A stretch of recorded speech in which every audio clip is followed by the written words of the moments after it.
ओम श्री साईनाथाय नमः। श्री साई सच्चरित्र चैप्टर 4। श्री साईं बाबा का शिरडी में प्रथम आगमन। इस अध्याय में हम संतों का अवतार कार्य, पवित्र तीर्थ शिरडी, श्री साईं बाबा का व्यक्तित्व, गोली बुआ का अनुभव, श्री विट्ठल का प्रकट होना, क्षीर सागर की कथा, दासगणों का प्रयाग स्नान, श्री साईं बाबा के शिरडी में प्रथम आगमन और 3 वाड़े का वर्णन सुनेंगे।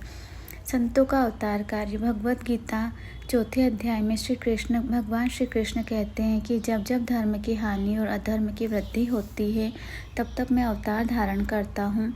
धर्म स्थापना, दुष्टों का विनाश और साधुजनों के परित्राण के लिए ही मैं युग युग में जन्म लेता हूँ। साधु और संत भगवान के प्रतिनिधि स्वरूप है। वे उपयुक्त समय पर प्रकट होकर अपनी कार्य प्रणाली द्वारा अपना अवतार कार्य पूर्ण करते हैं।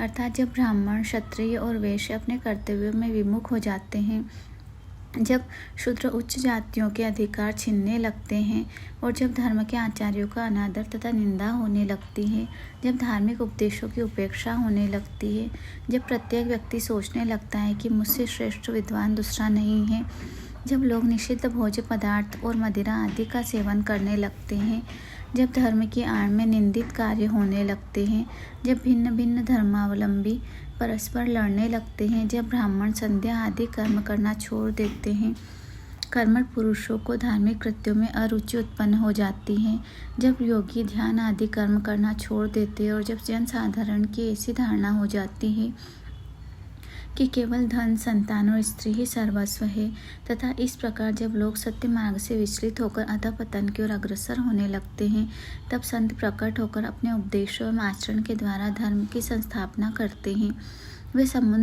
वे समुद्र की तरह हमारा उचित मार्गदर्शन करते और सत्य पथ पर चलने को प्रेरित करते हैं।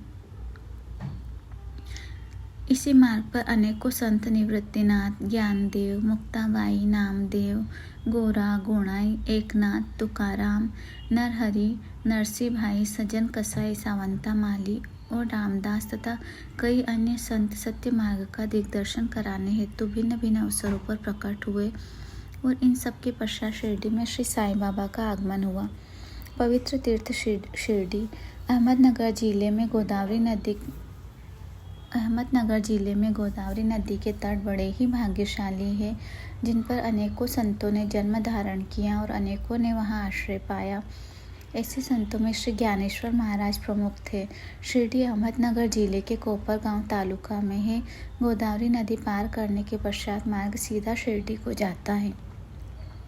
8 मील चलने पर जब आप नीमगांव पहुंचेंगे तो वहां से शिरडी दृष्टिगोचर होने लगती है। कृष्णा नदी जी के तट पर अन्य तीर्थ स्थान गाणगापुर, नरसिंहवाड़ी और औदुंबर के समान ही शिरडी भी पवित्र तीर्थ है।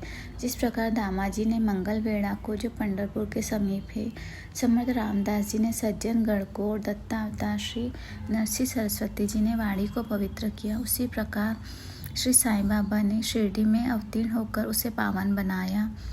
ओम श्री साईनाथार्पणमस्तु। शुभम भवतु। ओम साई राम।